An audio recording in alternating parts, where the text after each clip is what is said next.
1,00,000 টাকা দেনমোহর ধার্য করিয়া মোহাম্মদ আব্দুল্লাহর মেয়ে মুসাম্মদ বিলকিস বেগমকে বিবাহ বন্ধনে আবদ্ধ করিলাম।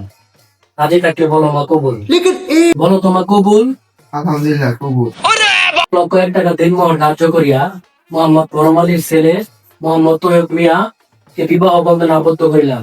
বলো তো বাবা কবুল। বাবা কবুল। না না না কাজী সাহেব, আমি কবুল পেতাম না।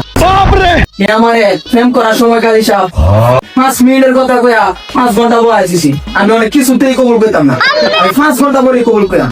সেদিন মা এলো, আমি আর কবুল পেতাম না কাজী সাহেব। चीटिंग करता है तू। না বাবা না, এমন কিছু করো না তুমি বাবা। না বাবা, বাবা এমন কিছু করো না। আমার একটা মাত্র মেয়ে বাবা, এমন কিছু করো না।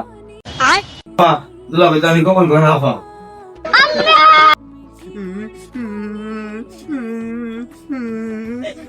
चीटिंग करता है तू। বাবা যা হয়েছে হয়েছে, এবার কবুল বলে ফেলো।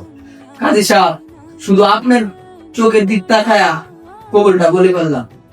আলহামদুলিল্লাহ কবুল। তাদের বিবাহের মধ্যে নতুন জীবন শুরু করতে যাচ্ছে। তাদের নতুন জীবন যাতে আপনি রহমত করুন।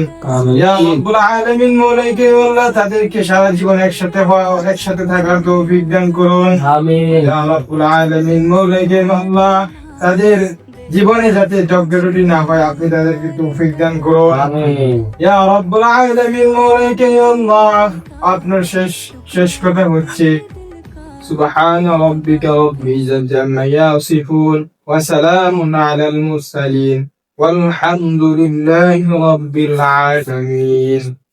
আসসালামু আলাইকুম।